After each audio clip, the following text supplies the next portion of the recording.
Praise God. So praise God. So have you had dinner? Praise God. So all had a good dinner. Stomach is full. Stomach is working now. To do what? To digest and convert the food into calories. Is that right? In the same way, the word of God that we are listening now, our spirit is going to work overtime to convert that word that we are listening into a power called faith. And that's why it's very important for us to hear the word attentively, understand the system, because our spirit will learn, our spirit will begin to digest the word of God into a divine power called faith. Amen? Do one thing. You sit over there.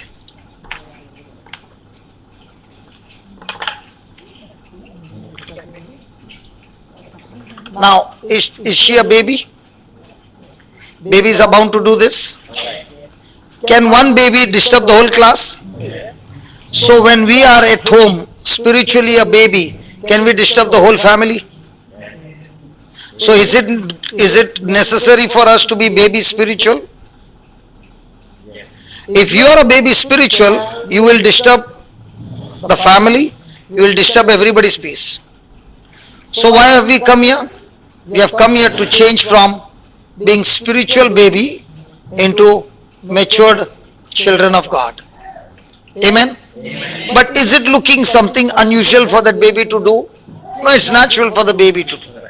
But when we are Christians, is it looking natural for us to be spiritually like babies after so many years? Imagine you married and you got 2 children and you're spiritually baby. Can you disturb the whole house? See, I've got people on my side, okay? You better be careful. Hallelujah. Praise God. So before we went, we were studying about Saul before he met the Lord, how he persecuted the church. Now, did Saul have a zeal for God? Yes. He had a zeal for God, but he did not know the truth, and therefore he was moving in an opposite direction, and that caused chaos in the church. Praise God. So Father, we thank you, we praise you as we are gathered here again. Lord, you are teaching us how to forgive, how to forget, how to apply even the negative situations in our life, to chain them into spiritual muscles that will help us to grow stronger and stronger and become champions in every trial of our life. Here we are in total submission. We are here with you. O Spirit of God, have your way and teach us the truths. Because only your truth and the truth and the truth and the truth is able to set us free. So unfold the mysteries, open up the secrets, make it easy to understand with examples, with testimonies from the Bible, so that we are not only the hearers, but we are the doers, and we will apply them in our day-to-day life and experience victory. Lord, show us your way, your truths, and your life.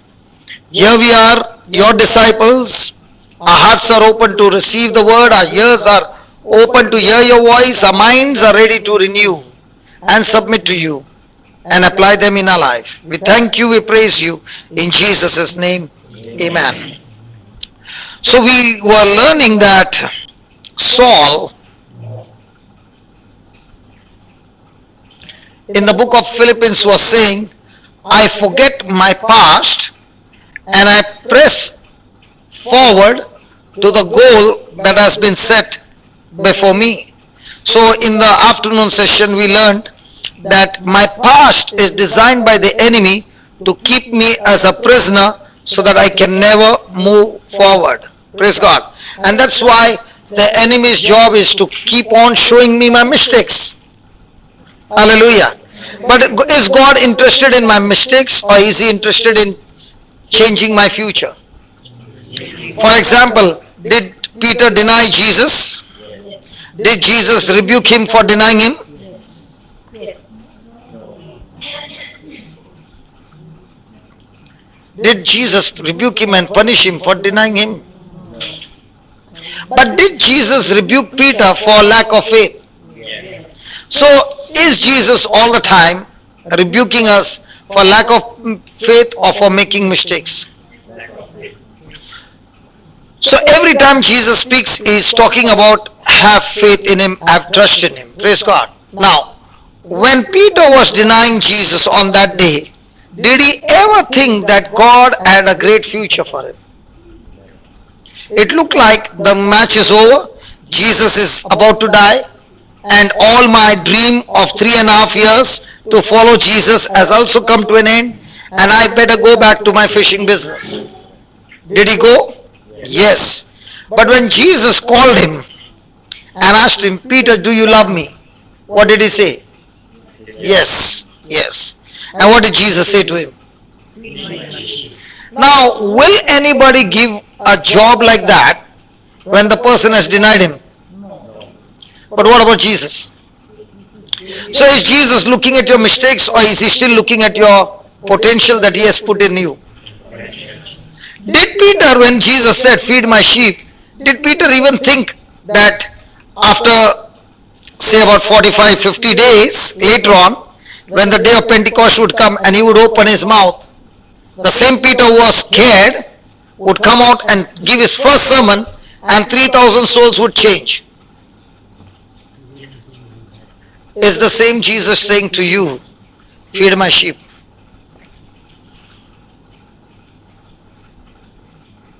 Nobody's answering now. Is the same Jesus saying to you, feed my sheep? Is he looking at your mistakes or is he still saying, feed my sheep? But what are we all the time thinking? I am so weak.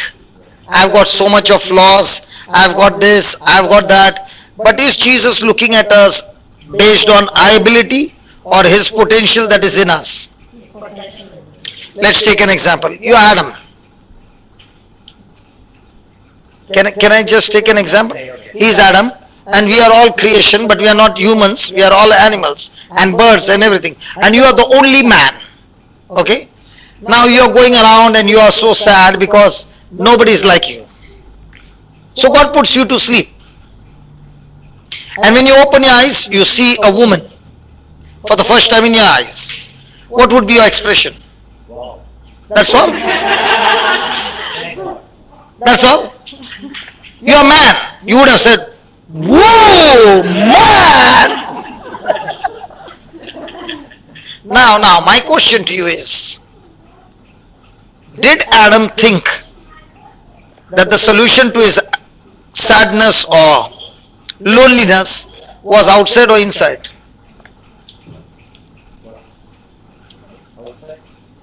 Where did Eve come from? Hey, where did Eve come from? Adam? Yeah, from where? Hey, from his rib, man. So the woman came from where? From his rib. But did he know it? So the best was inside him and he did not even know it. In the same way, Jesus is saying to Peter, you don't know the kind of potential I put in you, and you are only looking at your mistakes, you are looking at what you failed and all those things. I want you to just shut that down. Come on. I cancel your past. I cancel all your mistakes because I've already paid the penalty for that. Let us work together now. Forget your past. Let's work together and you trust me and I will show you the potential that is in you. Is the same Jesus saying to everybody? Is the same Jesus giving the same message, feed my sheep? Hello? But do we do that business or every other business? You're a doctor, right? So what business you do? And at the same time you feed them? Not everybody. Yes. What is gain? Yes.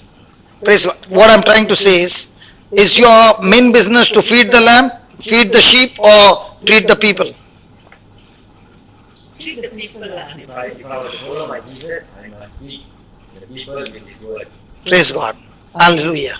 But But, everybody says, I know Jesus is my Savior, but. So when you said but, you know what you said before the but is what you don't believe. After the but is what you believe. Now tell me what but?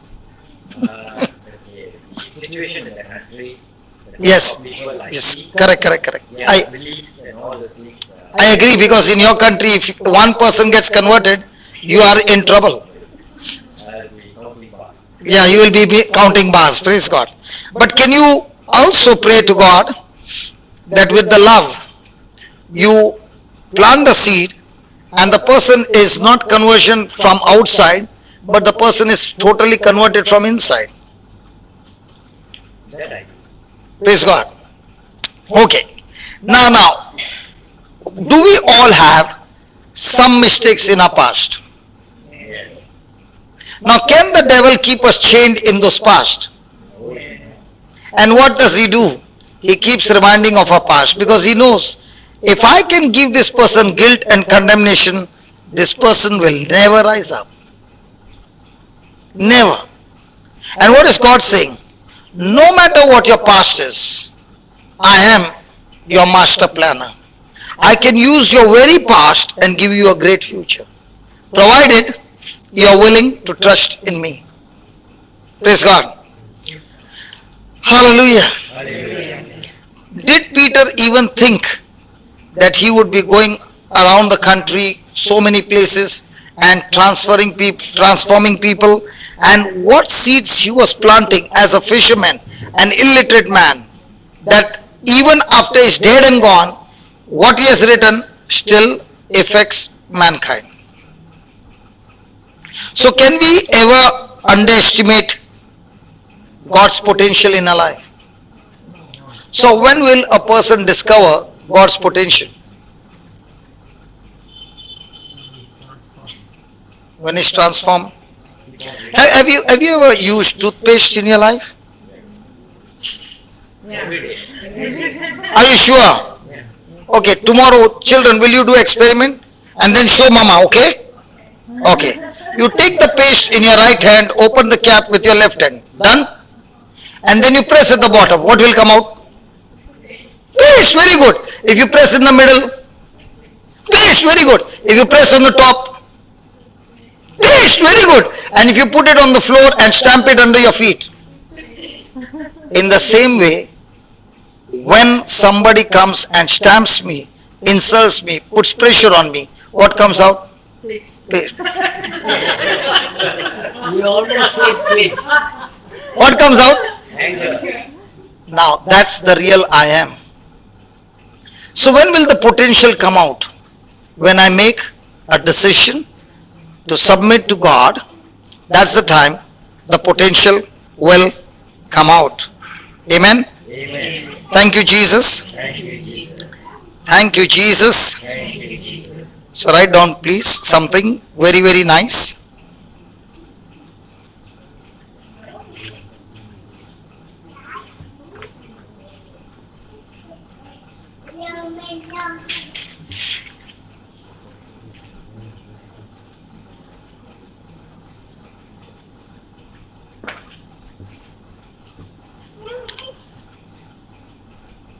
Praise God. Praise God. Write down what I do daily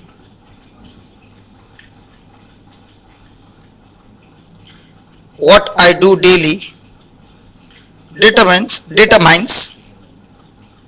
what I do daily determines what I become permanently.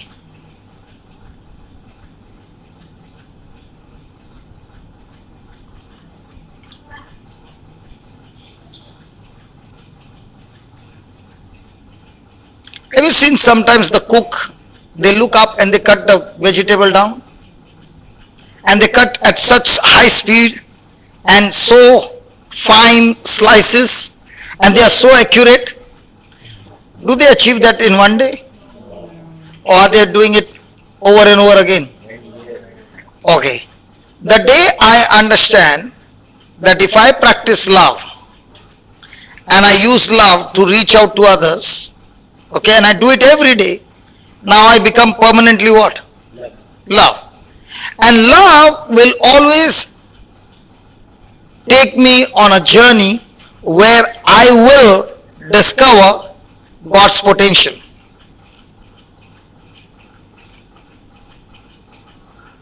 We all have amazing potential in us, but the problem is we have never discovered it.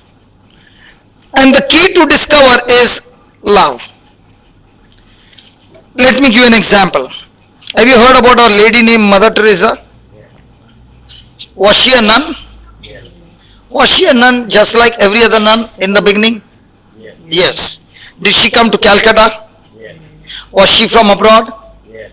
Did she bring lot of money while coming to India? No. Huh? Okay. She came to Calcutta and she went straight to the convent. Did she know anything outside? No. But one day, when she came out of the convent, she saw the lepers, the untouchables, and the sick actually dying on the road, and some of them even having worms in their body. Now, when she saw that, she went inside the convent, but she was inside, but her heart was outside. Now, could she get rest? Was she restless? Yes. Was she thinking I should do something for them? Yes. Was it love? Yes. Hello, was it love? Yes. Yes. Now, she wanted to do something, but did she have the resources? No. Were the other nuns ready to help her? No. So, was she alone? Yes. Now, she doesn't have resources, she doesn't have anything, she has no influence, she has come from abroad, she knows nobody, but did she know Jesus? Yes. Now, did she pray to Jesus and said, you showed me and you also put in my heart that this is a problem and you gave me so much of love. The reason you gave me love is to solve this problem. So now I've got an assignment. And I have got an assignment because of love. So I'm willing to leave the convent and go with the permission, with your permission and the bishop's permission to do something for these people. Is that right? Did she get support from the bishop? No. Did she get support from the convent? No. Now, was she still ready to go out and start something new? Yes. Does she know the language? No. Is she new to this place? Yes. Can people distinguish between Indian and her? Yes. Come on. Now everything is against her, honestly speaking. Did she quit? No. Did she say, how am I going to start? No. All she did was move in love and reach one person at a time and do it daily. Is that right? When she started, did she ever think that it would become so big? But did she use love? Yes. With love, did it happen that somebody else joined her? Yes. Now even that person was moved with love? Yes. Come on. So this Mother Teresa had an enemy called sickness, leprosy, and people suffering. The other person who joined her, did she have the same enemy? Yes. When your enemies are common, you become very good friends. When your enemies are not common, you can never become good friends. So who joined her in the team? All those who had the same common enemies. Come on. And what she began to do it one day at a time, every day, she realized that it has become a lifestyle now. Now, did she live for herself? Did she find a potential? Yes. Before she left, did she release all her potential? Yes. Did she create an army of other nuns just like her? Yes. No, she's dead and gone. The job has come to a standstill. No. Why? Before leaving, she saw to it that all those who joined her have got the same enemy. What if Mother Teresa on that day would have got into fear? If I leave the convent and I'm in a foreign land, what about my stay? What about my food? What about my resources? And she would have never stepped out in faith. Do you think anything would have happened? The day she was buried, how many people's future would have gone? Have you ever thought when a person is being buried, okay, and a Christian is dying, how many people's future has this person destroyed because he never moved with love?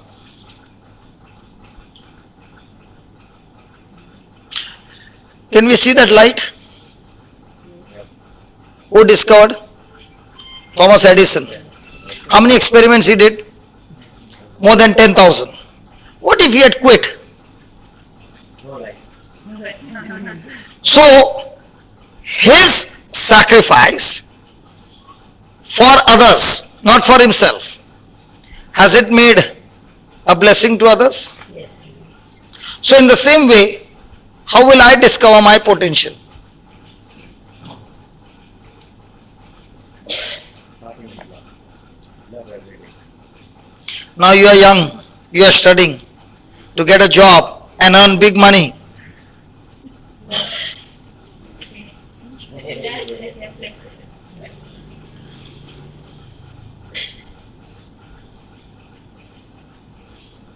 When the Lord called me, I also had a big business. After I got touched and business was growing good, everything was going good. And one fine day he said, you decide what you want, business or me. And that night I made a decision. I will leave my business and I'll go with you full time. Isn't it looking foolish? You close down your running business which is giving you money and you start doing this business where there is no money. But after all these years, when I look back, I can tell you without a doubt, the best decision that I ever did in my life was the day I shut down my business and got into this business. Because when I look back, I can say without a doubt, in all these years, before I die, right now, my total would be in millions whose souls have been touched. Because of one decision, Jesus, I want to follow you. Now I am sitting and teaching you all, right? Am I getting overtime? No. Do I get paid? No. Dad gets paid for looking after the patients? I get it. Yeah. I don't get paid, brother. So what are you going to do for me? I'll pay you.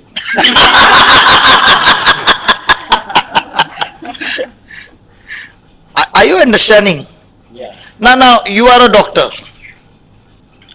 Is it possible for a doctor to take 3 days off in his life, in a month, and go to a remote village where there are nobody and start practicing for 3 days over there? Is it possible? See, the daughter is saying yes. Now the father is saying, how will I start? I don't know anybody. Actually, it's a very difficult, very good question, brother. Yeah. Because I started off that way, Okay. then landed up in full practice again. Yeah, I because started off going out to charity work. charity work because I look after an HIV home. Okay. Look after orphanages. Okay. Folks home.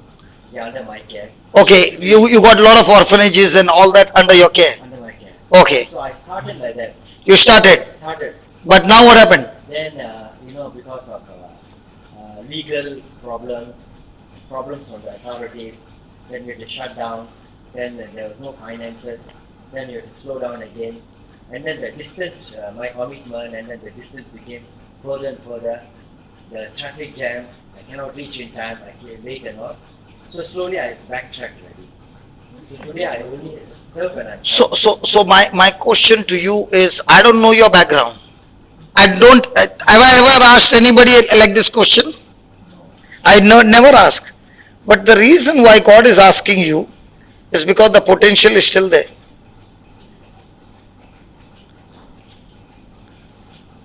The potential is still there. It has to be squeezed. And the potential is never coming out without pressure from the other side.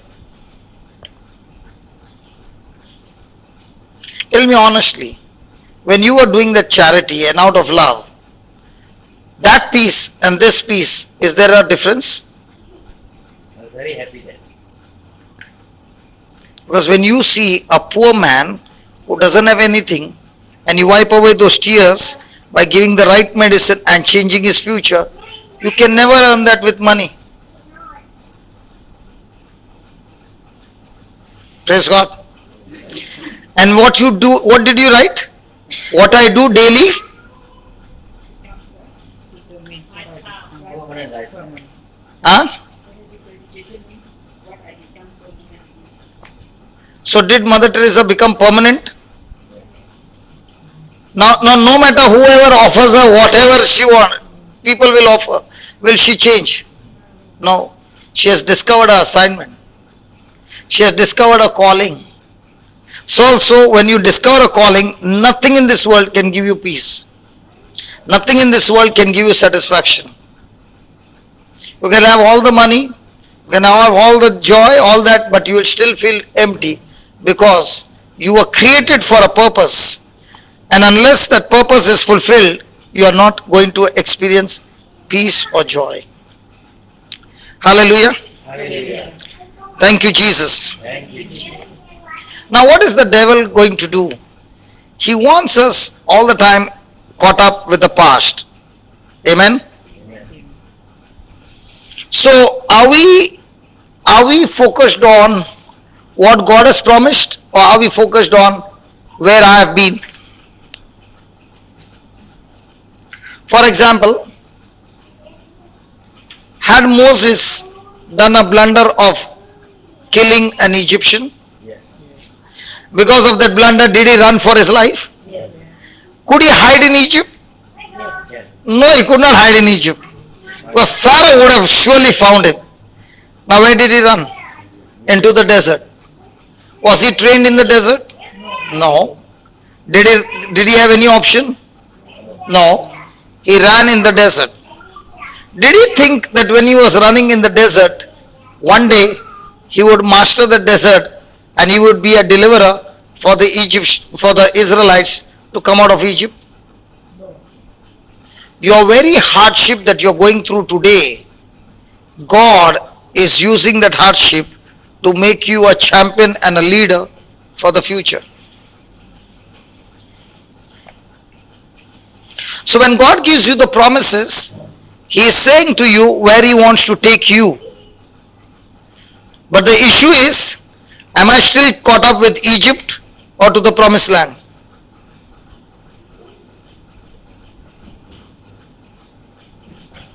The Israelites came out of Egypt, right? Did God bring them out with weapons of war? No.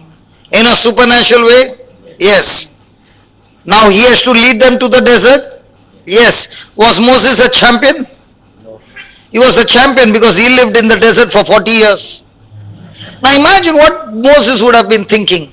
40 years I was in the palace. Oh my God.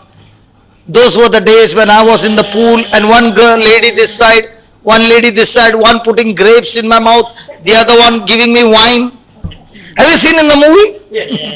And here I am in the desert looking after the sheep. What a change of profession. Those 40 years, how many times he must have remembered that Egyptian whom he killed? How many times he would have said, why did I do that? I would have been in the palace so nice. Right?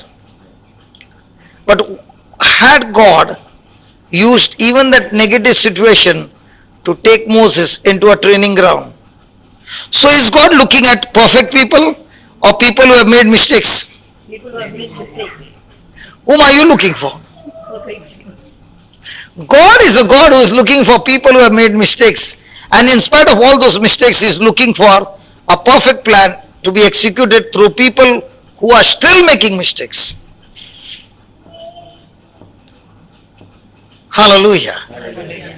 Now, if Moses had to be stuck to that experience that he went through of that murder, could he work for Jethro? Jethro is the person who was in the desert. Okay, father-in-law. He became father-in-law later on. But when he went, he did not say, "Give me your daughter straight over here." He had to work and prove that he's a good man. Yeah. Praise God. Now, did Moses ever think that all this bad experience is going to be such a fruitful experience, because now God is going to call me and He's going to give me a future? So according to the Bible, does your bad experience go wasted? So do you need to be depressed? No.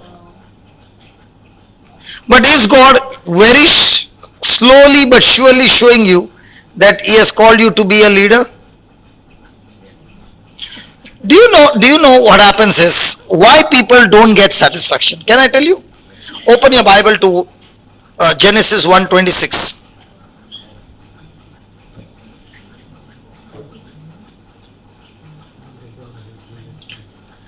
Genesis 1:26.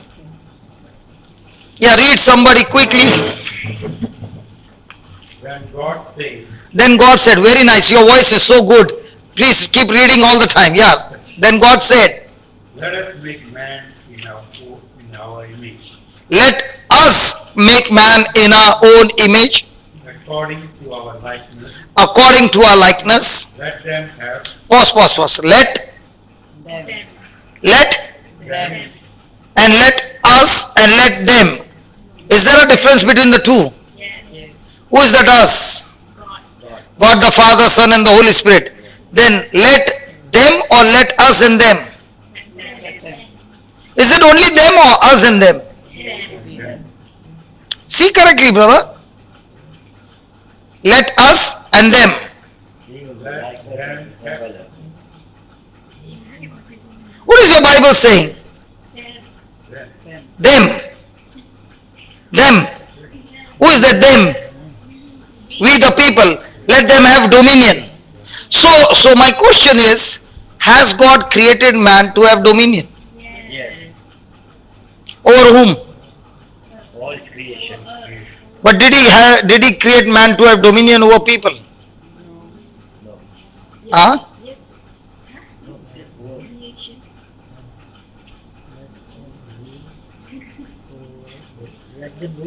See, husband and wife, when they came here, they were so united.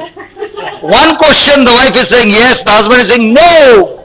My God. The unity is gone for a toss with one question. Now they are not even answering here. Yes, brother. Let them rule over the fish.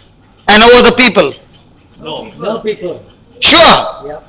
Sure. Yes. Then when does people rule over people? Man eat man. Huh? Man eat man. Man eat man? No, I'm asking, when does a man want to rule over another man? Evil. Because of evil. Because when he cannot rule over creation and his nature is to have dominion, he ends up having dominion on the wrong side. Okay, let's put it this way. Did Jesus have dominion over sickness? Over the powers of darkness? Yes. Over the storm? Yes. Over nature? Yes. Now did he use dominion over his disciples? Over any people? No. So what's the meaning? We have inbuilt in us a system to have dominion or leadership. But if I do not use God's power to have that leadership, I'll end up having leadership over people by force. And if I don't become a leader, my whole system will go crazy, because I've been designed for leadership. So let's say these two are Christians who go to church. they study the Bible every day, but they don't teach anybody. So have they become leader? So even though they are praying and everything, till they lead somebody, there is no joy. They will never be able to discover their potential. Are you understanding? But the moment you go and teach even one person, whatever you have learned, and lead that person to Christ, look at the way you start blooming.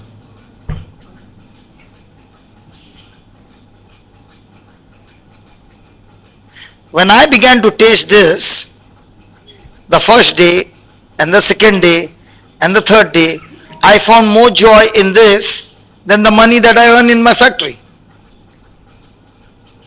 Are you following? Because the reason what God created me for, I began to see that it's becoming fruitful. And that's when I discovered what God has called me for. So my question is, in all these years, if you have not led anybody to Christ, what will happen to you? You will go dry. You cannot study the Bible like this. This is only to get you into knowledge. The real Bible is outside this door. When you meet people and share with them what the Lord has done for you, in no time you will start blooming what you have not bloomed in your lifetime. Even if you get one.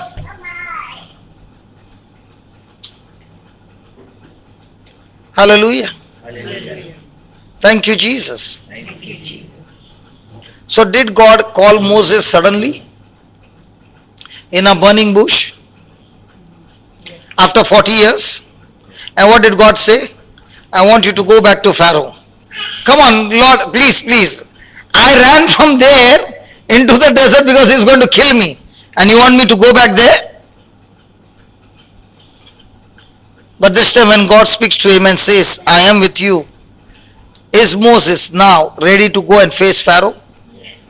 In the same way, when we have an encounter with Jesus, you can now stand in his name and face Pharaohs of your life.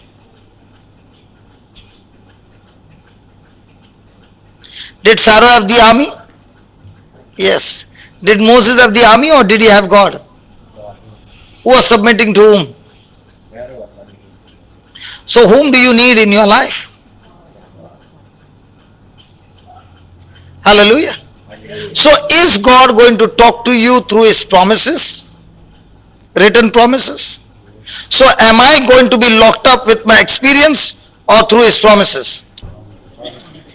So how many people stay in bondage for years because somebody said something, somebody cheated them, somebody abused them, somebody did something negative to them, and they keep that in their mind locked up for years, and they are a prisoner inside that. But the same person now packs his bag and says, enough, I am packing my bag to where God is leading me, not to where I used to be. So how many people do you think, like Abraham, can step out in faith and say, I don't know where you are taking me, Lord, but I am ready to go with you?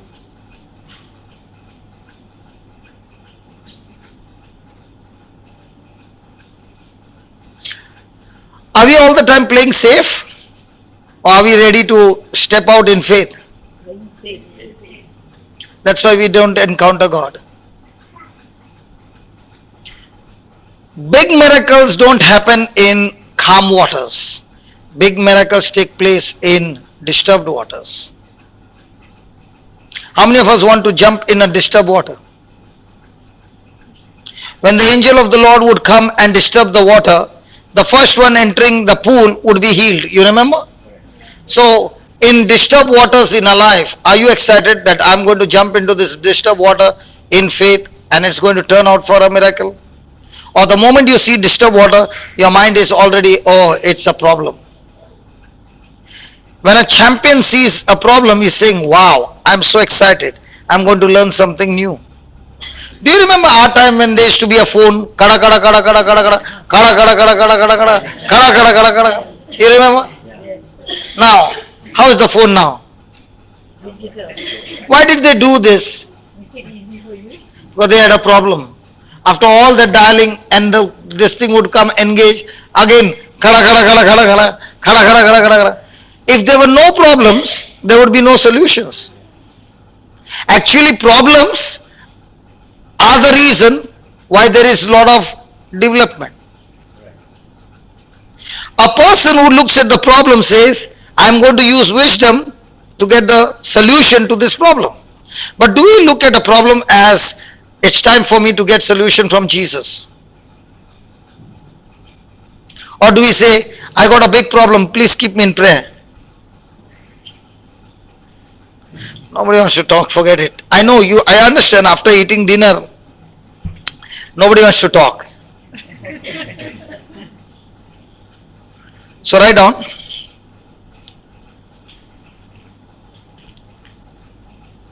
Like Abraham, when he was called out of his father's house,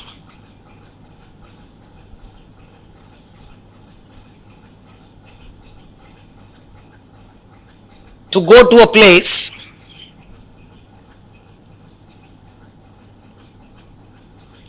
Hebrews 11:8 says,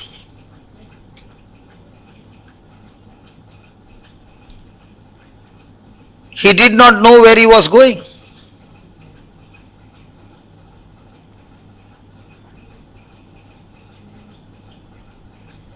And yet by faith,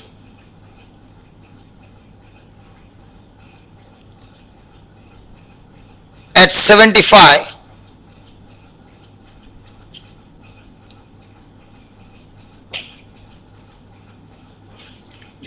he left his place.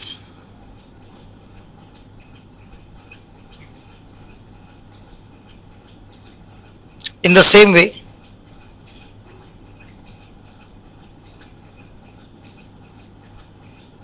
I need to pack myself. I have to pack myself to where I am going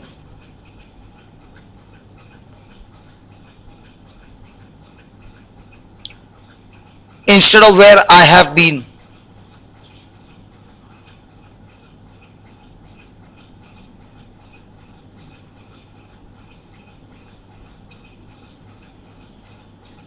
Is that right, doctor? Do you know big people who have been successful are those who had great failures in their life. They had tremendous failures in their life, but they never quit. They would not give their bad experience or hold on their life, but they actually used their bad experience or their failures to change their attitude. See, when I was small, I was a very good boy.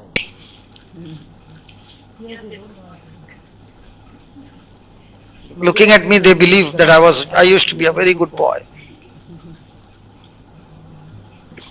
So I troubled my teachers, I troubled everybody in school, and I was a troublemaker.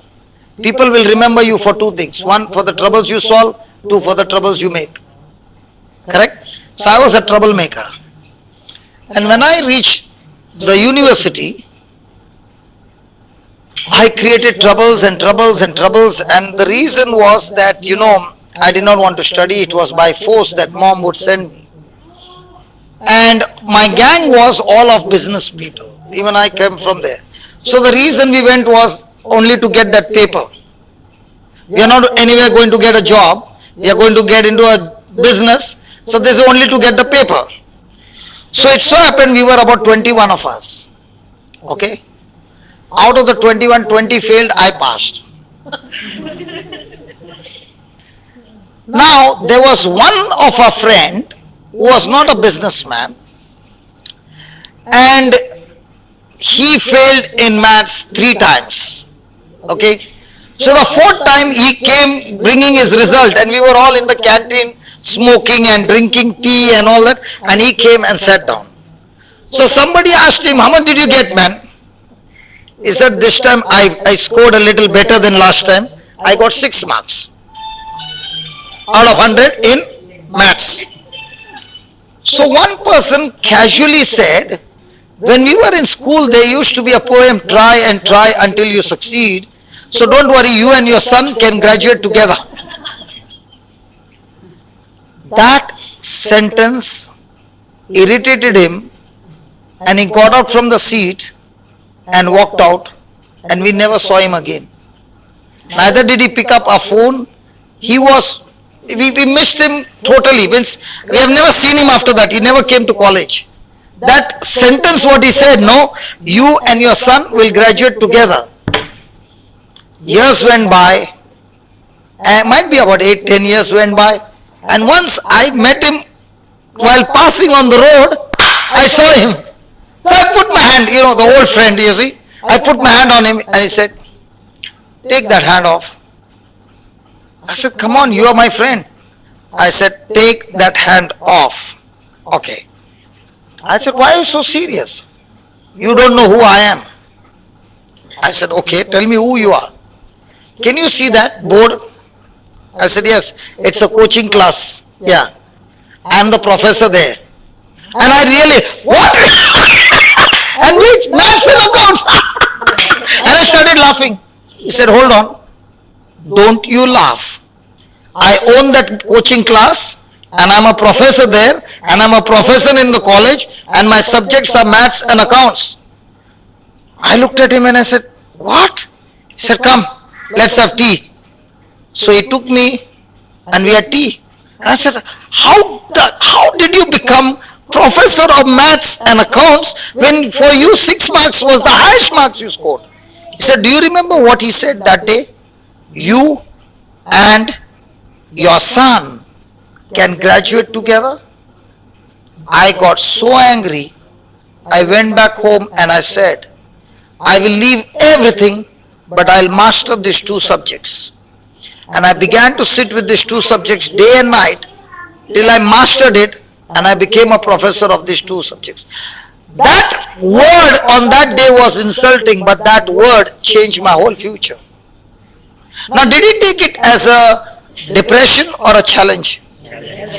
Now, was it necessary for him to leave us? Yes. Because we were all the time sitting and discouraging him. He left the company of those who were discouraging, and he got into a company where they were only building up somebody else. Are you following? So when the atmosphere changed, he changed everything. Now, was he focused on where he had been or where he wants to go? So in our life, if a person has gone through failure, what is saying? I have failed, there is no future for me. Oh no, you have failed. From that failure, you can get so angry, and that anger can be so holy that I will master it. Anger can be of 2 kinds. I can take anger and destroy my life, and I can take anger and destroy my weakness and grow stronger. Praise God. I was shaken up that he became, and you know what he has done? His answer papers, he has put it on the notice board as if, when the professor has the cup and all that, no? His answer papers are there on the notice board to show people, the students, you are better than the professor who is coming and teaching you. To tell you that this professor who is here, after 4 attempts, he got 6 marks. So don't worry if you got just 2 marks. You are in the same category. But look at me. I worked hard. It did not happen with magic. I am here to help you to do this. And his coaching class is running. Amazing. Hallelujah. So do we take failures and turn it into victory, or do we take failures and say, this is my bad experience, this is not for me? Come on. If you look at Saul, the way he made mistakes and so many people got killed because of him, he could have been depressed all his life and he would have said, my God, I did so much of blunder in the church, I'm not even fit to be called an apostle. But what did he do? He would not allow his experience, but he allowed the mercy of God, the grace of God, the love of God to rule over his life, and he discovered his potential, what God had called him for. Praise God. Praise the Lord. Is it good? Yes. So from now on, is failure the end of your life? Or it's the beginning of a new potential? So can you go to God and say, Lord, I failed, but I know you never created mistakes. How many of you have seen the video of Nick, a man without limbs? Now when Nick was about 8 or 10, he was asking God, where's my future? And he was only attempting to go and commit suicide. Today what is Nick saying? My greatest treasure is my weakness. Because of my weakness, people come to see how is this man so much filled with joy. But did he know that that would be his strength? When he came to Jesus and he began to understand the scriptures, now has it become his joy? Has he got married? Yes. Has he got children? Yes. Are the children healthy? Yes. Now he, with that situation, is he able to take care of other children who are like him? Yes, he's got a ministry where he's taking care of other children who are just like him. Now, a person who is of a victim mindset, will he be taking care of others or will he be sitting and begging? So when you got a victim mindset, you are always begging. When you got a victim mindset, you are saying, I'll never beg a single day. I will ask God to tell me what is it that you want me to do. Praise God. Praise the Lord. Hallelujah. Hallelujah. Thank you, Jesus.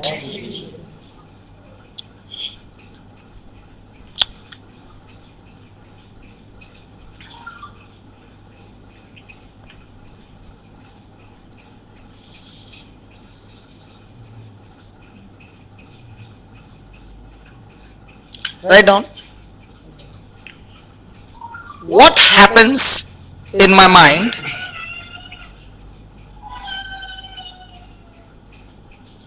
what happens in my mind usually happens in time.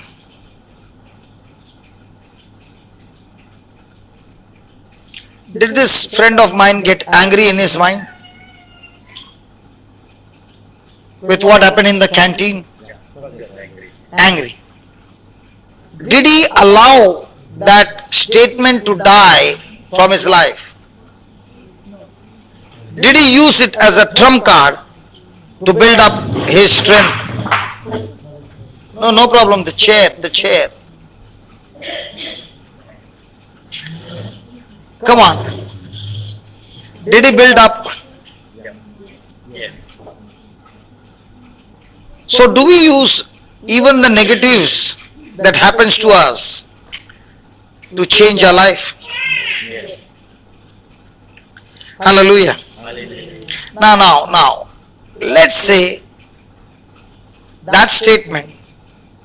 Do you think he would have meditated on it every day and built himself up and say, I'm going to show them who I am? Yes. Now let me give an example. Was Joseph, who had a dream, always speak to his brothers and his father about the dream? Yeah.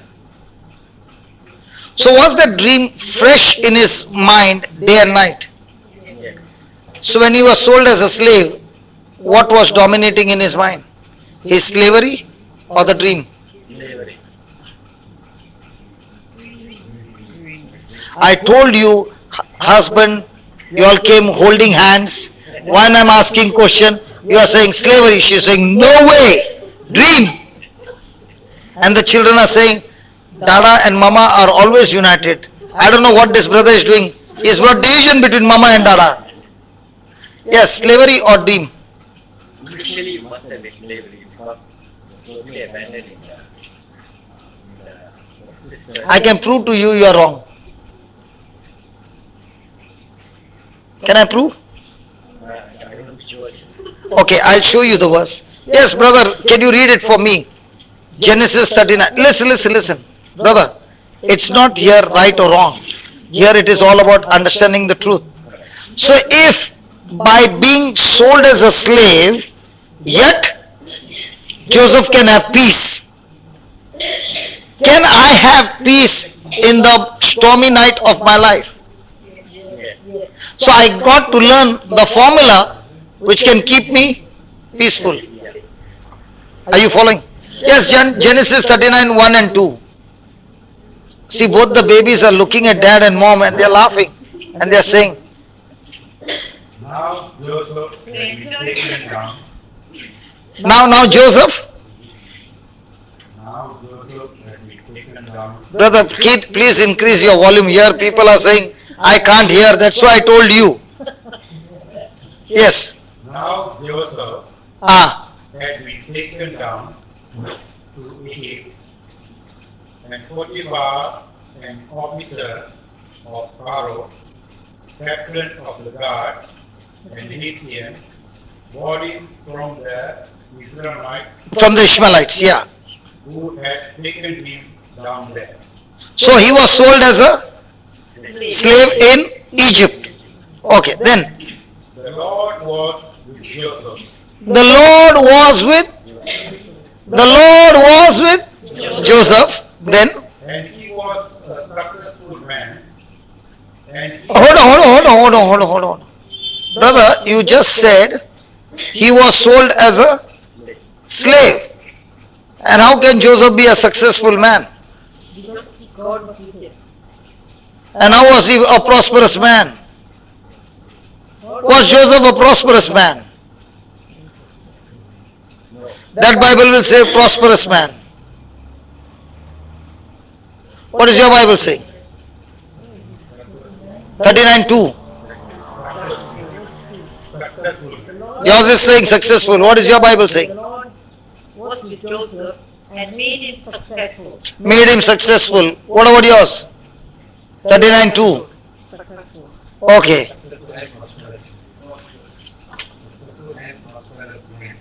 He was a successful and prosperous man. Can a slave be prosperous? Then how come word of God is saying prosperous? God was with him. Verse 2. When is the Lord with us? Hello, when is the Lord with us? Always. But are we with the Lord always? Ah. So was Joseph with the Lord? Yes. So when will the person be with the Lord? Obviously when he's praying. Correct? No. When will the person be with the Lord? When he opens himself to the Don't give me terms, explain. Doctor, you can't give me terms, you have to explain. Open himself means he takes off his shirt? he opens his heart for the Lord. And what do you mean by that? Also praying to the Lord. Huh? Praying to the Lord. So why are you using all these terms? Putting God as number one in the life and keeping in relationship with God. Putting God on the first place and having relationship with God. Okay. Now, if somebody has sold you as a slave, do you have any future? So how much are you going to think about him and how much are you going to think about the Lord? Almost nil. Who nil? Don't think about God because I'm so depressed. So just now you are saying putting God on the first place and this and that. Now when I asked you, you are saying nil. You heard what your wife is saying? Now we are trying to grasp the fact, here's the slave and then the Lord is with him and he became prosperous. We just cannot understand the transition that took place. So let me explain to you. Okay. Has God given him a promise of a great man? in a dream. So has God shown him the end result? Yes. But has God shown him the process? No. So what is Joseph talking to himself? I know the end result, but I don't know the process. So what I'm going through is just a process. Let me give an example. You wanted to construct a house, and this man is a contractor. He came and showed you the picture. You were very happy. But you told him, I'll give you a money in installment. Agreed? Whatever job is done, I'll give you that much money. Agreed? So after giving him money, after 1 month you came. Now you're expecting the house to go up or down? The picture showed up or down? Up. But when you came, he has done 2 floors down. So now, will you get angry with him or will you bless him? I'll sue him in court. You will sue him in court because you don't know the way of construction. He has done 2 floors down for your car, storage, foundation and everything. Now he is trying to explain to you. You are saying, no, you showed me the picture, in that there is no hole. Now will he argue with you? No, because he is saying he can't understand. So he is saying, okay, you come next time, I'll fill the hole. Next time when you come, you are happy. Why you are happy? Because he's filled the hole. Has he filled the hole or has he put the slab to construct up? But what are you thinking? Because I told him, he now realized he's building the house down. Now he's going to build the house up. Correct? After 1 month you are coming, you gave him the money. He has only put matchbox, the big matchsticks all side. And he has done 2 floors. Now you are saying, is this the house? Again you are annoyed. What is he saying? Don't worry, I'll do what you want. But is he first going to build a column or the walls? But do you know the construction? No. What are you saying? In the picture there is a wall. You are giving me only sticks? But on the last day, you come from your car with your wife and children and you're looking and saying, wow, wow. For him, when was the wow? When he made that picture in his heart and mind, for him on that very day was wow. Is that right? But for you, when was wow? The picture in his heart was shown physical, you became wow.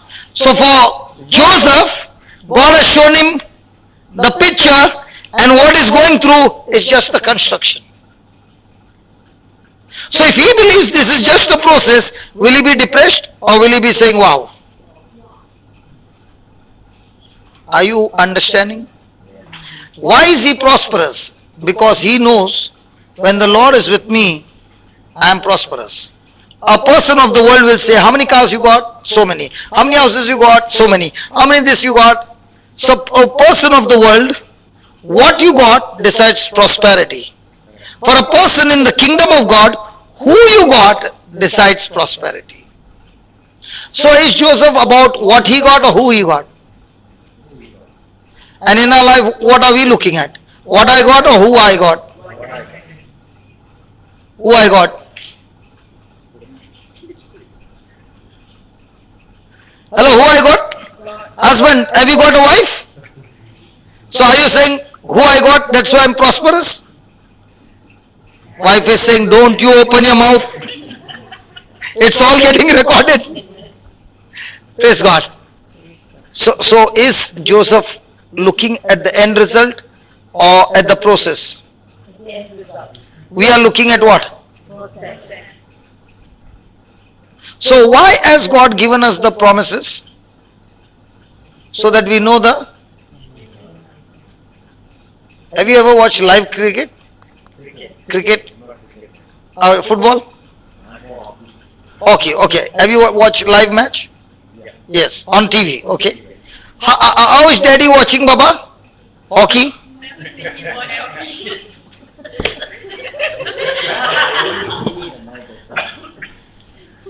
So you mean to say in the dispensary you're watching hockey?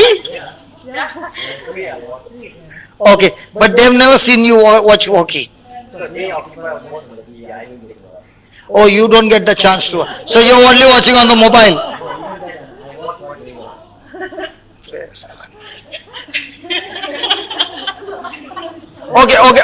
Let's leave that at the side. Let's take Mama on the ring. Mama loves which sport? Huh? I think it looks like they have taken. Looks like both the daughters have got the TV. Mama and Dada are all both out. I am asking the wrong people. Just an example. You are watching your live match. You don't know what's going to be the end result, and you saw at the last minute your team scored and your team won. Right? Now when you're watching, now your wife has not seen the match and she has come at night and she is sitting next to you. And you both are watching. Who will be under pressure? You or she?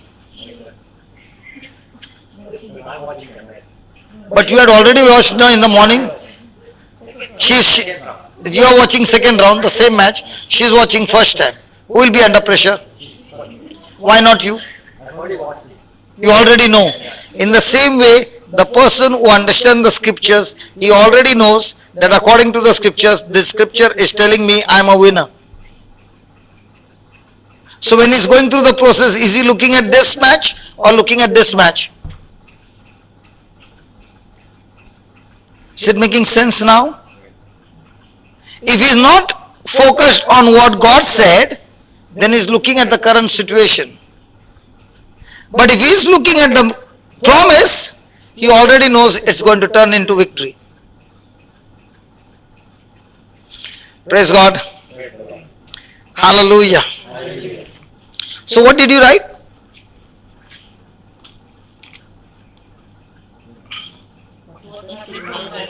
Usually happen at night.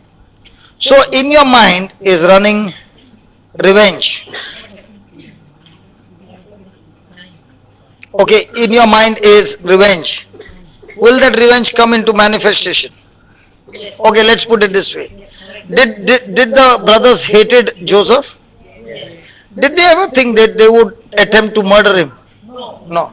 Did they ever think that they will sell him as slave? But what started in a small way took them where? So whatever I'm thinking in my mind, once my mind has started to think, I'm actually making a map, how can I go and do it physically? So which is the danger? The action is the danger or the thought running in my mind?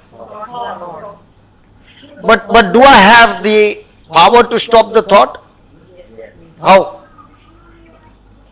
Both husband and wife said yes. And I asked how? Both are looking at me. By the word of God, by repeating the word of God. Absolutely. You can't reject the thought. Is thought physical or spiritual? So how will you reject? The only way to captivate thought, the Bible says that He has given us spiritual weapons to pull down strongholds by opening a mouth and speaking the word. Now, example, was Jesus tempted by Satan? Did He keep quiet or did He open His mouth? And what did He say? He started with, it is written. And did He quote scriptures? Did the devil flee? So how do you think the thoughts will flee?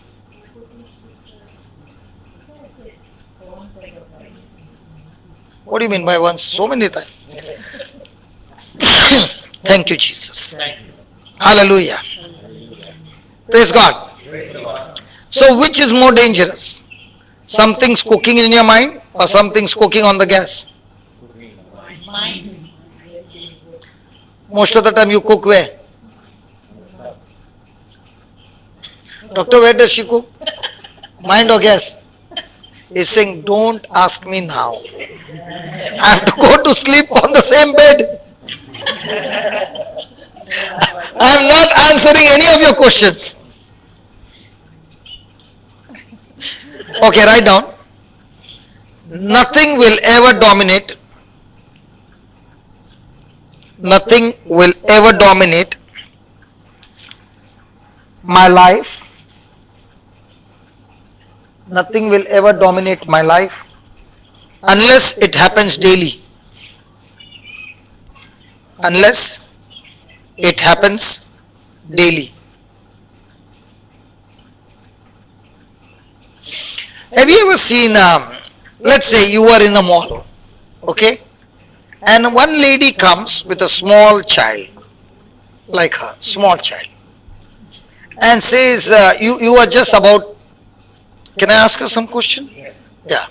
So you are in the mall, alone, huh? Not no children, nothing, alone. And you went to washroom, and there was another lady, and she wanted also to go. So she said, can you just hold my baby for 5 minutes, I'll just go and come. Will you agree or will you run? Agree. I knew, compassionate. Always loving and compassionate, okay. But while going, she gives you an instruction. Please don't leave my baby's hand. You'll say, okay. Now she makes you sit, and the baby is sitting next to you. The baby is smiling. Won't you feel like playing with the baby? Okay. Now you are playing kuchu kuchu kuchu kuchu, one hand. Slowly the second hand will come. Now kuchu kuchu kuchu kuchu, and bang, the child starts running. Now when the child starts running, question, will you run after her or will you run in the opposite direction?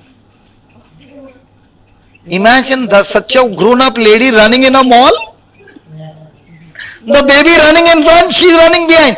What are people going to think? It's your baby or somebody else's baby? They'll think when you're running, and all people will be looking, look at this mother. Now will it run in your mind? Now the baby is running, running, running. Will you ask for help? Yes, yes, yes. So all of them are going. Now the baby is so fast running between the legs. Possible? After all that running, somebody gets hold of the baby and gives it to you. Now are you doing kuchu kuchu kuchu? So now you are bringing the baby there, and now you are holding it the hand. Now tight or giving some more pain? Because if you whack, people will see, call the cop. So slowly, yeah, see, all these things are coming out, see. Now you are still panting. The baby is looking at you again. Hello, will you do kuchu kuchu kuchu? What has that bad experience done? No way I'm going to leave you. And then the mama comes. And the mama says, thank you so much. Did my baby trouble you? Will you tell her what happened? Will you hand over the baby or just leave and run? No, first give her in your hand. See that nice grip is there?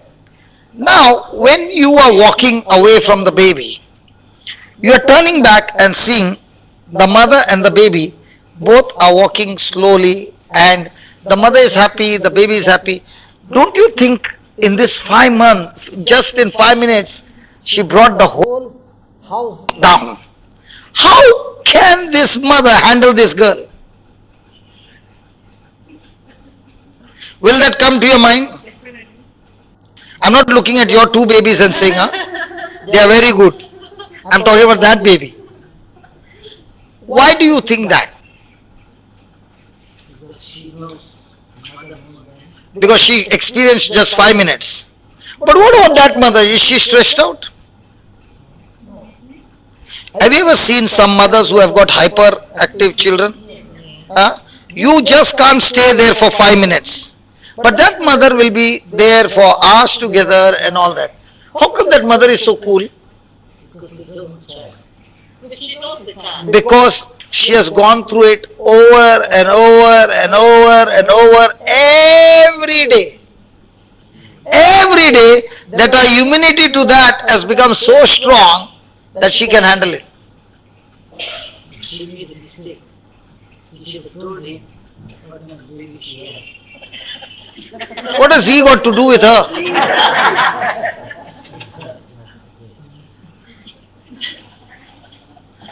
The wife is saying, don't open your mouth, you will be in trouble. Hallelujah. Thank you, Jesus. So when does a person become strong? when that person goes through it over and over and over and over every day, will that person's perseverance increase? Yes. Patience increase? In the beginning, that person might break down.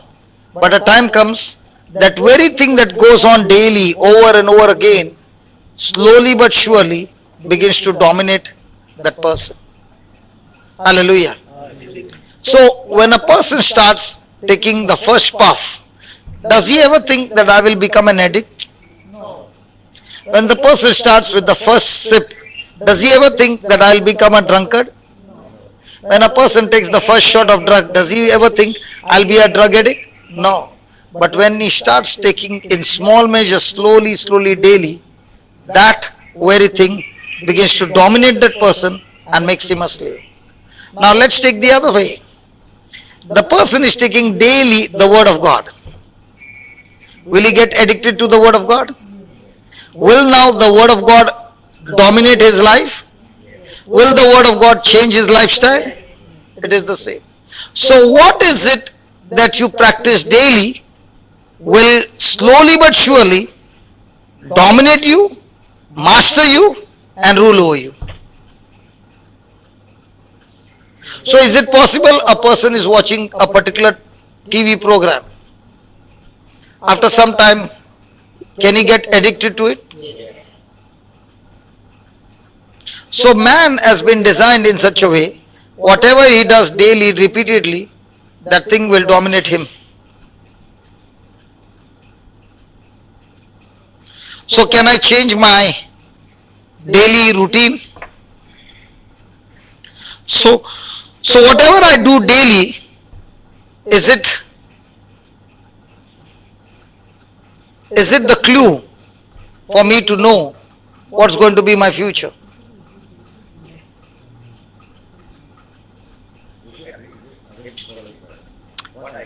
What I do daily will start dominating me. So will I, before the future can come, because I'm doing this daily, can I now know what's going to be my future? Yes.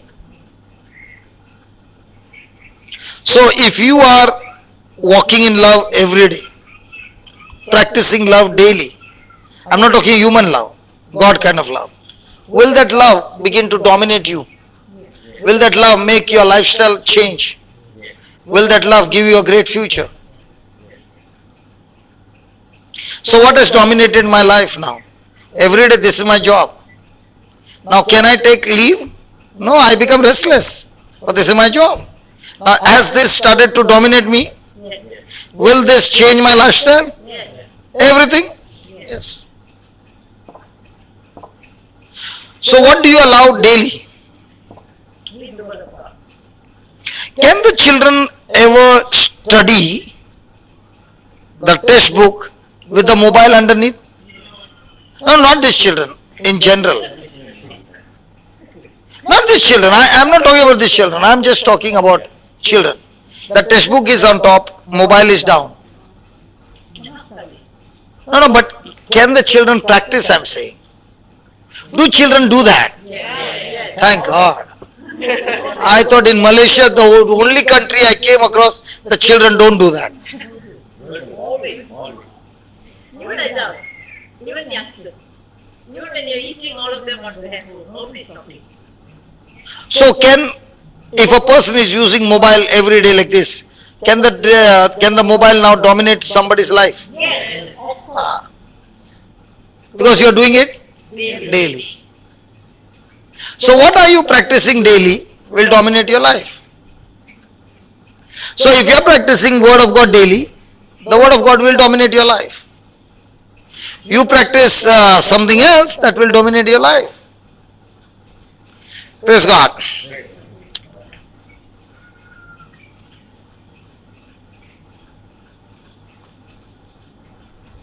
Now, when we go through battles of life, is there an option for us to leave or to stay? But a person is always leaving, but never staying or facing the battle. Will he ever get any reward?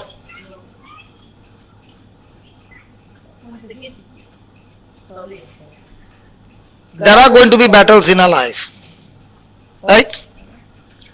But the person, instead of getting into the battle, face the battle, he doesn't face the battle, he just leaves. Will he ever get rewards in life? No. So if a person has delayed in facing the battle, has he delayed his reward? Yes. But do we think that? What if David had not on that day made a decision to fight Goliath? Would he get a reward? What if Joseph on that day, when you are standing before the king, said, I don't want to go answer your question? Would it change him from a prisoner to the governor? Are you understanding what I'm saying? What if Moses, when God said, this is through the burning bush, I want you to go to Pharaoh, and he said, no, I won't go. Would he become a deliverer? So those who face the battle, and in the midst of battle, use the tools of heaven, the reward is always supernatural. Give you an example of a difficult boss. You face Fantastic. Tell me. Tell a me. difficult boss Okay. who abuses you, Okay. derided you, Okay. mocks you, Okay. insults you, Okay. delegates you all the dirtiest part of the work. Okay. How do you, what I mean is, it is better to move away from that situation Okay. and seek for a peace of heart. You go to another place to work, right? You go to any part of the world. Do you think you will be getting good atmosphere? See, the children know better. They have not yet started working.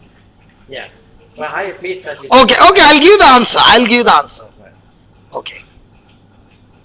Can you help me in reading? Yes. Give me 1 Peter 3:9.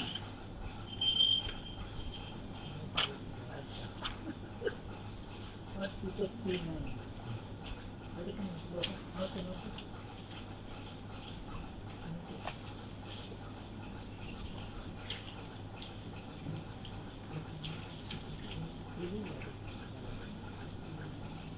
Not returning evil for evil, Did you hear that? Yeah. What? Don't you give evil for evil. Not returning evil for evil, or revealing for revealing, insult for insult. reviling for reviling, Ah, but on the contrary blessing, but on the contrary, blessing. knowing that Knowing that, knowing that what? Knowing that you were called to these, you are called. Oh, what's your name, brother? David. David. Davy. David, David. Oh, David. Yeah. King David. Yeah. David. Yeah. And you're asking me such questions. Practical question. Okay, practical question. Now, what did he read the last line? One. Knowing that to this you have been called. So what's your calling? Insult, abuse, evil, all these things, and you don't have to repay them with that. Has God called you for this purpose? Yes. Then brother, knowing that, you may inherit a blessing no, read from the beginning. from the beginning, Okay. not returning evil for evil, So boss is giving you evil, you're not returning. Okay, then or reviling for reviling, dirty work, you're not giving back. but on the contrary blessing, But on the contrary, blessing. So what are you giving your boss? Nothing. But what is the Bible saying? Give him a blessing. Blessing. So how many times are you blessing your boss? I don't think I'm blessing at all. But if you're not blessing him, surely cursing him. Yeah. And the wife also agrees with you. Okay. Okay. knowing that Knowing that you were called to this, you are called Do this. to this, that you may inherit a blessing. that you may. Inherit a blessing. Yeah, we wanted Sorry, to. brother. Yeah, you go ahead. A little bit. Yeah. I was also working like this. My boss and I was the second, government department. Okay. Because I'm an Indian, he's an Indian, he always a lot of pressure on me and was not a good boss to me. So one day something happened and somebody made a mistake with checks because we used to issue a lot of checks. So he called me because I'm the second. And in front of the auditors, he scolded me, fired me. If something is not my fault.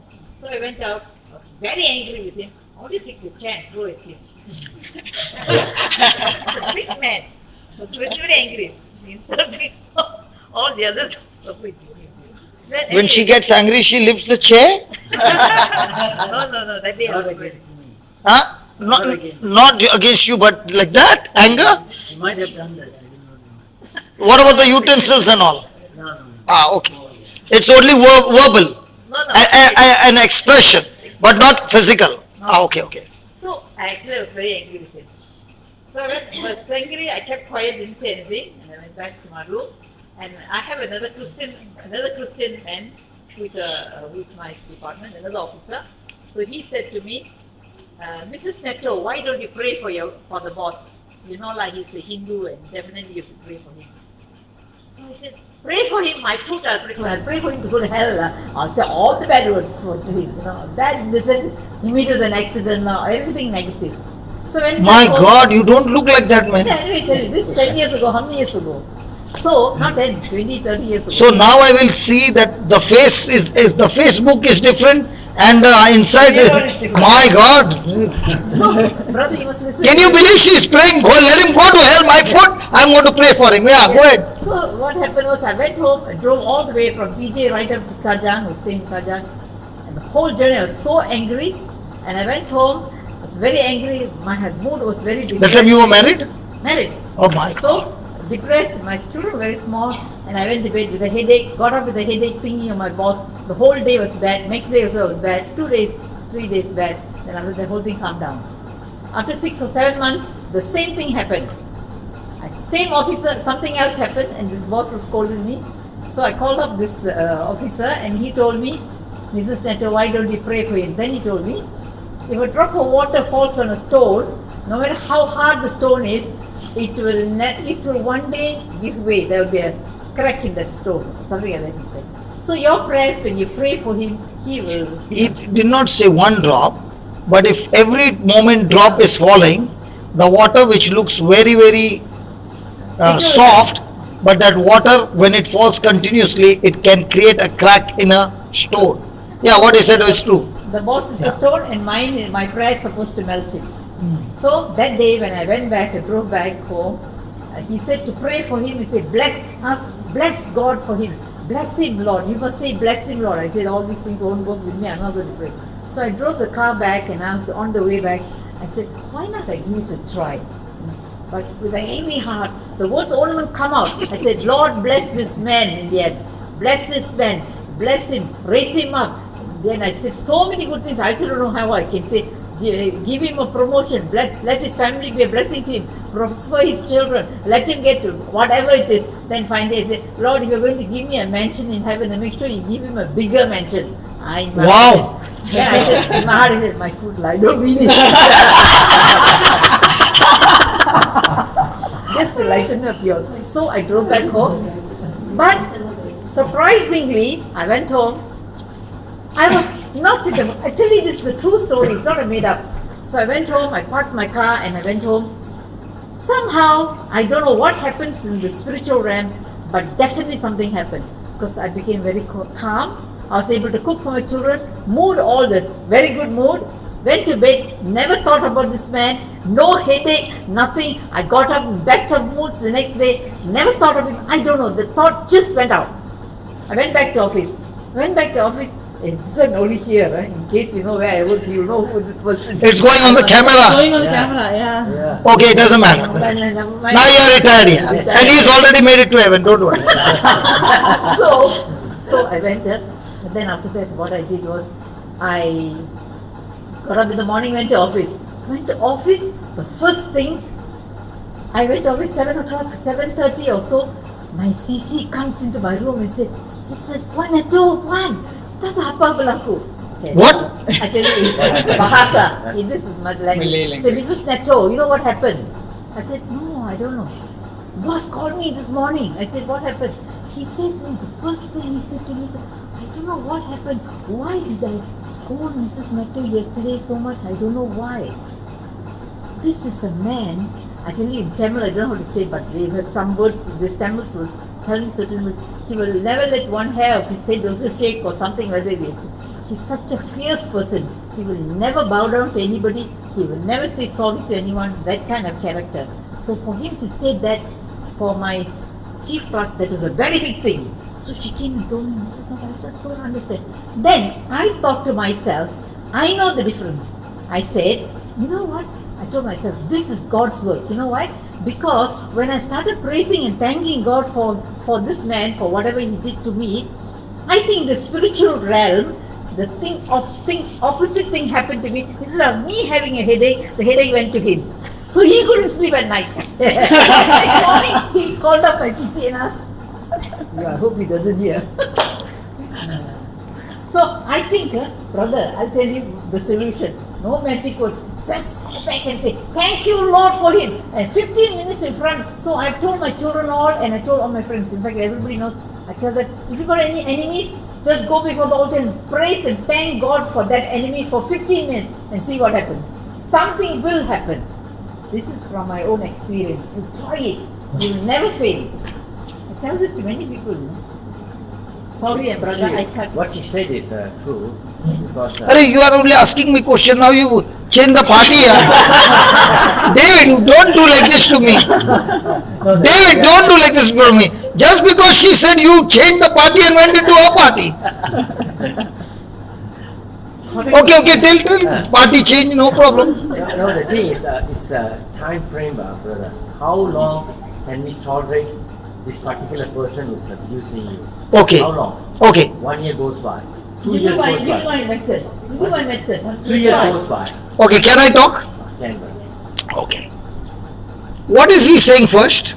Do not repay evil with evil or this with this, for you will inherit a blessing if you bless him.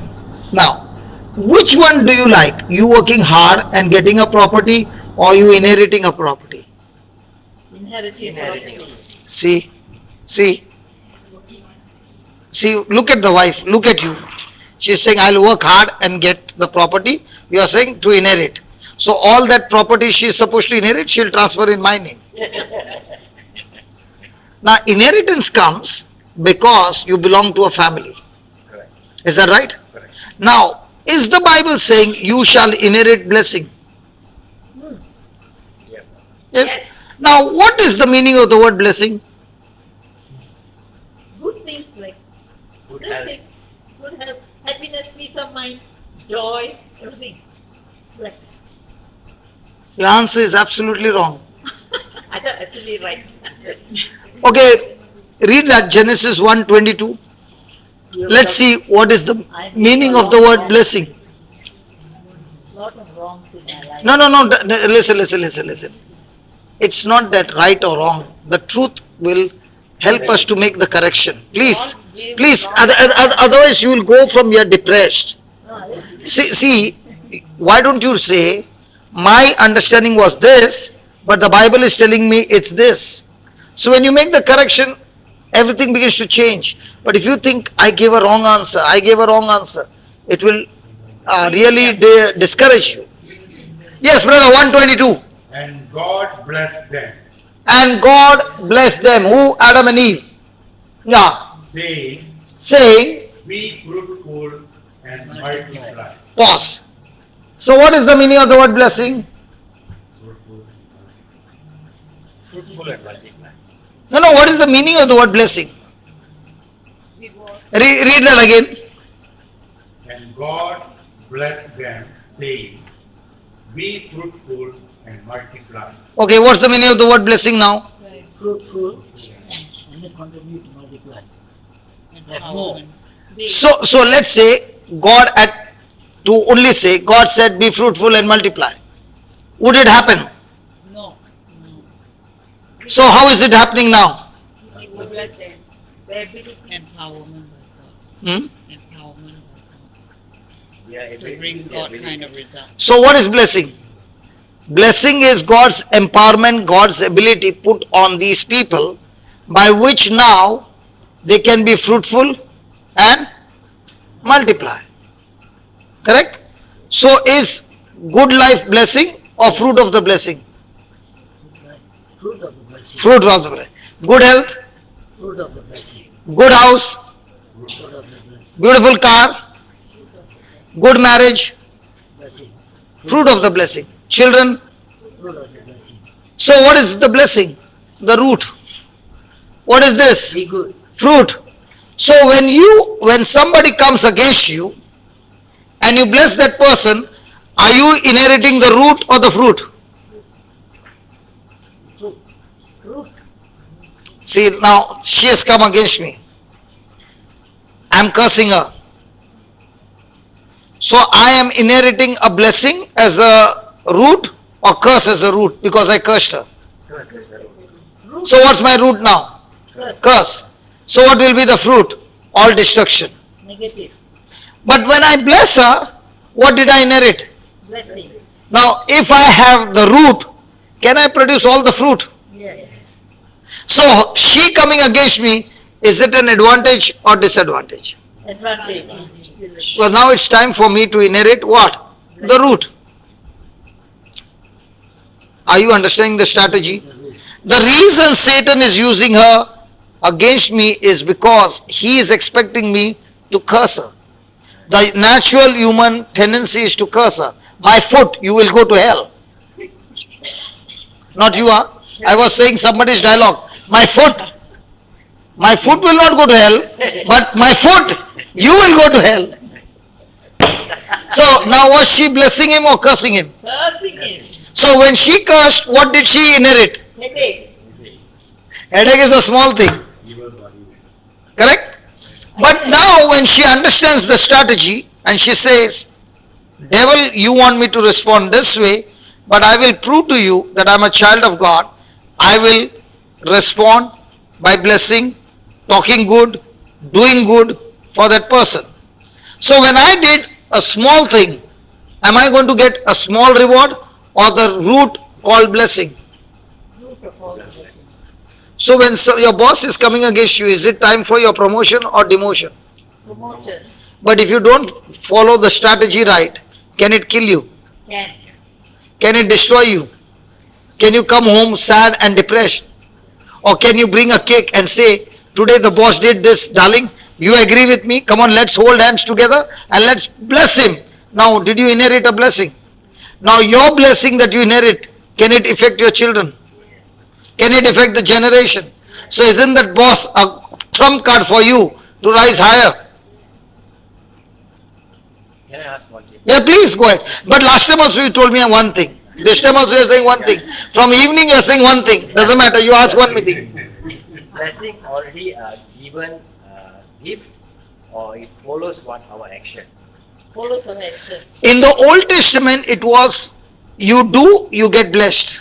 In the New Testament you don't get blessed because you do. Because you get blessed because what he did for you on the cross. In the Old Testament you have to do, you get blessed. You don't do, you get cursed. In the New Testament you believe in Jesus, what he did, you get blessed. So that means Jesus already earned the blessings for us. Yes, but it has to be activated.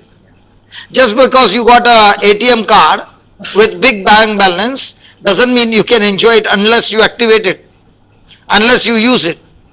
You can keep showing everybody, I got a card, I got a card, I got a card.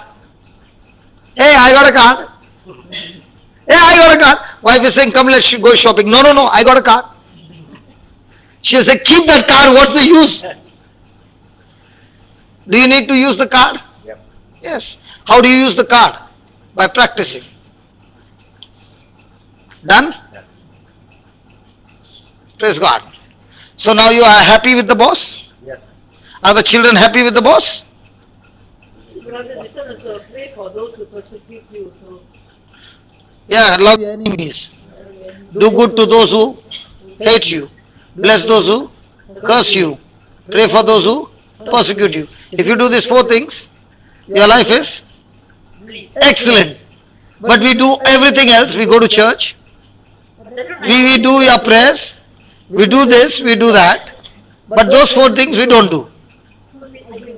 No, no, now you do, but what I'm saying in general. So just going to church, does it qualify me? No. Just like I go to garage every day, do I become a mechanic? Do I need to work there? So write down, when I delay a battle, when I delay a battle, I delay my rewards.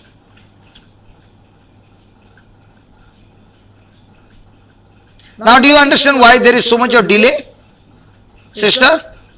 Because he has not been blessing his boss. Otherwise, when he would have got inherited and where he would have reached. David, are you annoyed with me? No, I'm not. But see, what has happened has happened. But can you use the strategy now to go higher? Oh, definitely. So by the time I come in July, will I have good news coming in? I think so. What do you mean by I think so? It is coming good now. See, man, look at her. She's saying yes, Yes. yes. Now listen. The advantage with you is, see, I'll give you the advantage. One can take 1,000. Two will take 10,000. Three will take 100,000 plus 1,000, 1 million. Praise God. So the numbers are multiplying.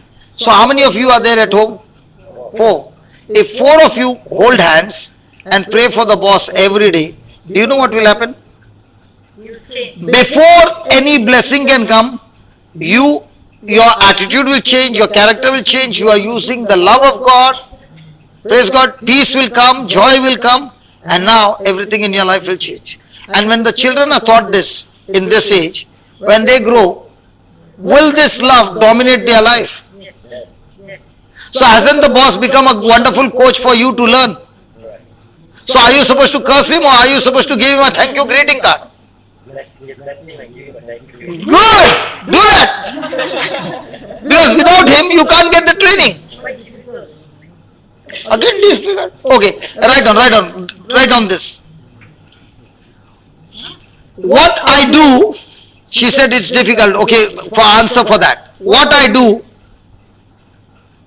is what I believe. What I do is what I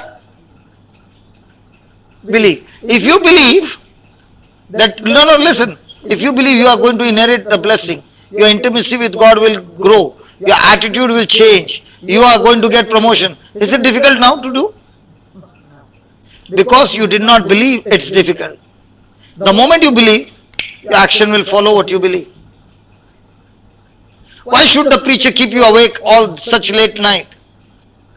Because the preacher wants you to understand the truth. So when he's gone back to India, the seeds which are planted, you believe them, you practice them, and you come back and tell all this gang and say, hey, I practiced it, man, it works.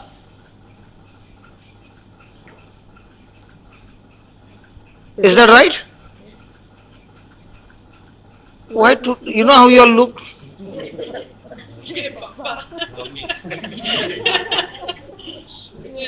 What time you all sleep in Malaysia? 8 and 9 o'clock. Okay, what's the time? 9? But not me lah. What's the, oh my God, I have not even started now. Okay, last one we'll take. One last one. Is it okay? Yes.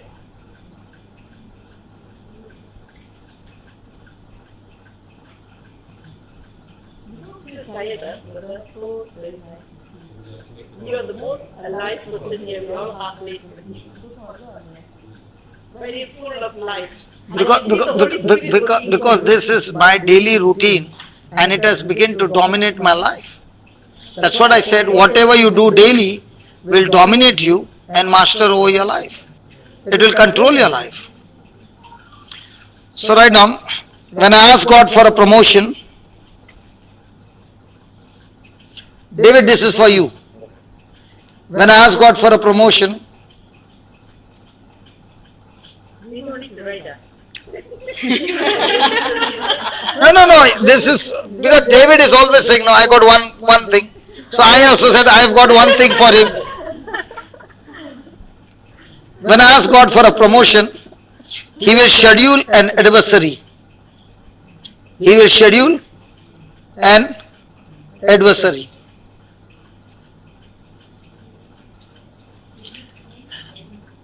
Adversary. Adversary is an enemy, an opposition. Babies, are you all in school or college? College, going to Ooh, school, college. She is got college. I was looking to go for college. She's in school. okay. In your school, are there exams? Yes. Really? Even in Malaysia? How nice it would be if there were no exams. No?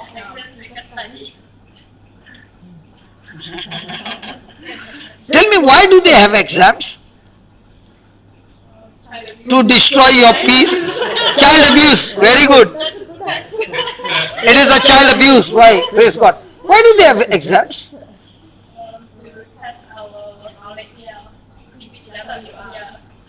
So that's why exams are there. And does mama say, dada say, study, study, study? What a wonderful mama and dada you got there. Instead of study, study, study, they only say pray, pray, pray. Okay, let's say you did not study. And on the day of exam, will you be able to write the right answers? So if you did not write the right answers, can you be promoted to the next class? Sorry? They just move on. They can move on. I think they were 17. I think I can just move on. Even if you fail, you can go to the next level. No need to bother. Malaysia, even in India, South. Forget it, I'm in Bombay. If you don't get the right answers, you are detained. Yeah. So because of that detaining, will we study or not study? Study. Okay. So you get promoted only when you get the right answer. Why do they have the exams? They want to check you that the knowledge which was imparted, how much have you retained?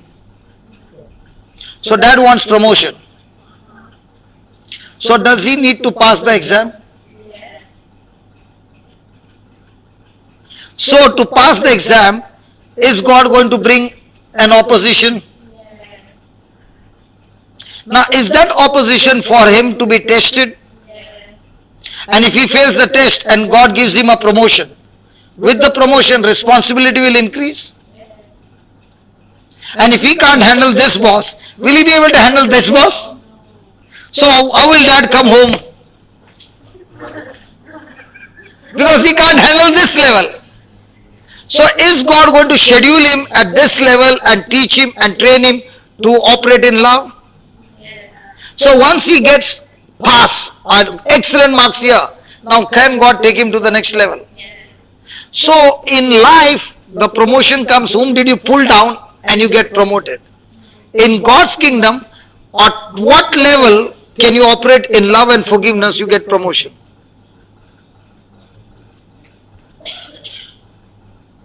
So how many promotions dad ruined? And with those promotion, what all big packages were there, 2 or 3 packages were world tour for your family. And dad did not pass that. Can you believe your world tour was because he did not pass the promotion.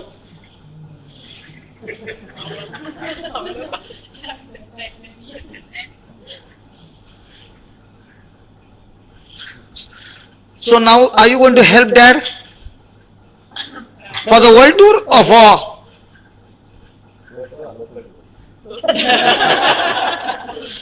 More press, go to it.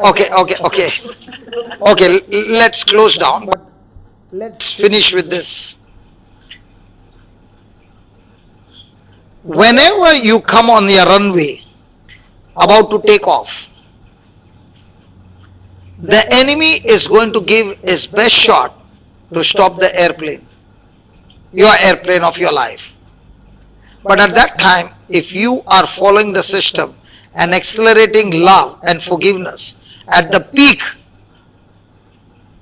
the very enemy becomes a launching pad for you to go high.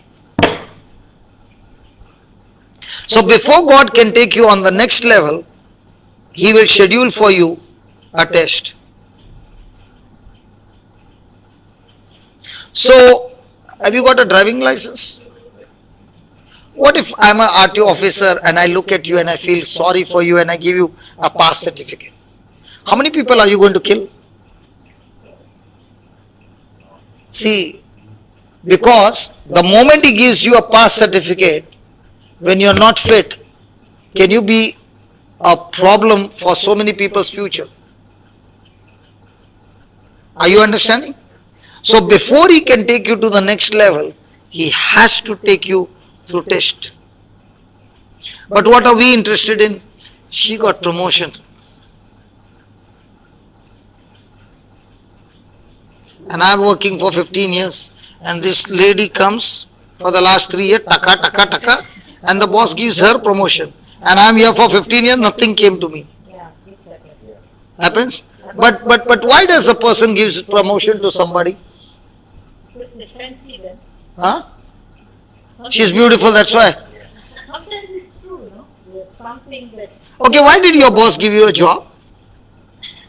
the boss will give you. Okay, whoever gave you a job, they gave you a job, yeah. Why did they give you a job? Because you're beautiful. There's a vacancy in that place. Huh? There's a vacancy, so they got a job. As a vacancy, you got a job? People give you a job, for only one reason. They got a problem, and that's why they give you a job. And you are saying, I'm ready to solve your problem. In exchange, you pay me this much salary. Simple. The day their problem has got over, you will be the first one to go out.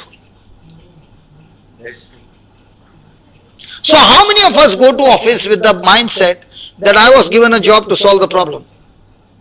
And how many of us go to the office that I go to office because I have to work from 7 to whatever time and I'll get my salary? People who get promotion are those who solve big problems for their company. If I'm called to preach over here and my preaching is not solving your problem, I'm sure you will say next time when he's coming, please tell him not to come. But what I'm preaching is something that you're practicing and it's solving your problem. The next time when I'm coming, you're bringing 10 more and saying, come and see and apply this truth, it will solve your problem. Is that right? Yep. You came from KL, right? Because I'm handsome you came? What you're saying, man? You did not come to see me? No. To hear the word. We came to hear you preach. And what is so special? Because you are saying what he's speaking are truths. Correct. And when I apply them, I saw already result by watching them on TV. Correct. If it's not going to solve your problem, will you come?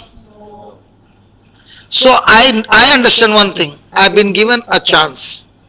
And in this chance, I did not solve anybody's problem. I've lost my access in that place. So before I finish, I have to do something by which the problem has to get solved.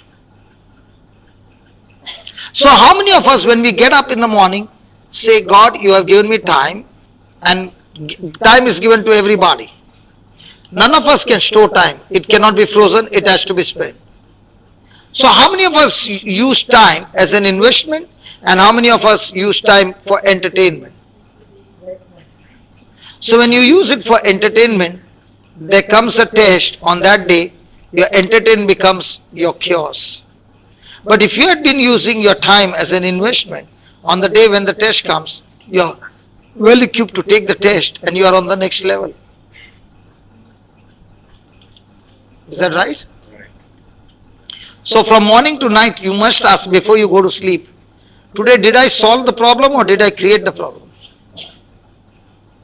And if you have been a person every day using time and resources to solve people's problem, you can never ever be broken in your life, all your life. But please use the tools of heaven, not the tools of hell.